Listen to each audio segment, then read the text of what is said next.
మానిటైజేషన్కి apply చేసిన తర్వాత YouTube monetisation ప్రోగ్రాంలో రిజెక్ట్ చేస్తుంది. అది కూడా రీజన్ ఏంటంటే ఇన్అథెంటిక్ కంటెంట్. అసలు ఇన్అథెంటిక్ కంటెంట్ అంటే ఏంటి?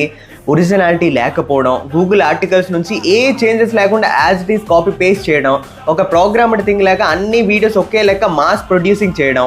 ఇది ఇన్అథెంటిక్ అంటే ఒరిజినాలిటీ లేదు, మీ ఎఫర్ట్ లేదని అర్థం. అది ఇన్అథెంటిక్ కంటెంట్ రావడానికి గల రీజన్ ఏంటంటే నాట్ ఓన్లీ ఏఐ, కంప్లీట్ ఏఐని యూజ్ చేయడం వల్ల కాదు, మీరు ఒరిజినాలిటీని టచ్ చేయట్లేదు, స్క్రిప్ట్ నరేషన్ అనేది కాపీ పేస్ట్ చేసేస్తున్నారని అర్థం.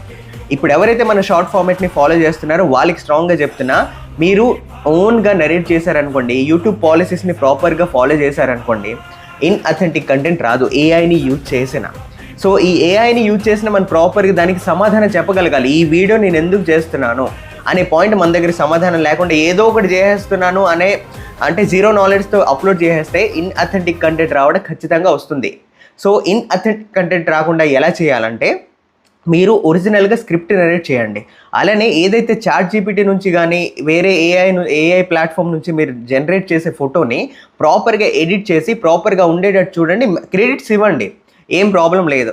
ఇది ఎడ్యుకేషనల్ పర్పస్లో చేస్తున్నామనే పాయింట్ మనము యూట్యూబ్కి తెలియజేస్తే మన ఛానల్ని ఏ ఎఫెక్ట్ చేయదు. ఇవన్నీ తెలియజేయకుండా మనం ఏ నాలెడ్జ్ లేకుండా వీడియోస్ అప్లోడ్ చేసేయడం, అది మానిటైజేషన్ అయ్యేటప్పటికి రిజెక్ట్ చేస్తే మాత్రం డిసప్పాయింట్ అయిపోవడం, ఇది తప్పు ఇది అవ్వదు అని చెప్పేయడం.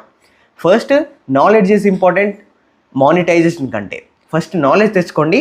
నిజంగా మీకు నా అవసరం పడవచ్చు. సో నేనైతే పెయిడ్ సర్వీస్ చేస్తున్నాను. If you want to join, మీరు వాట్సాప్ నెంబర్కి వాట్సాప్ చేయండి, నేను నెంబర్ ఇస్తున్నాను.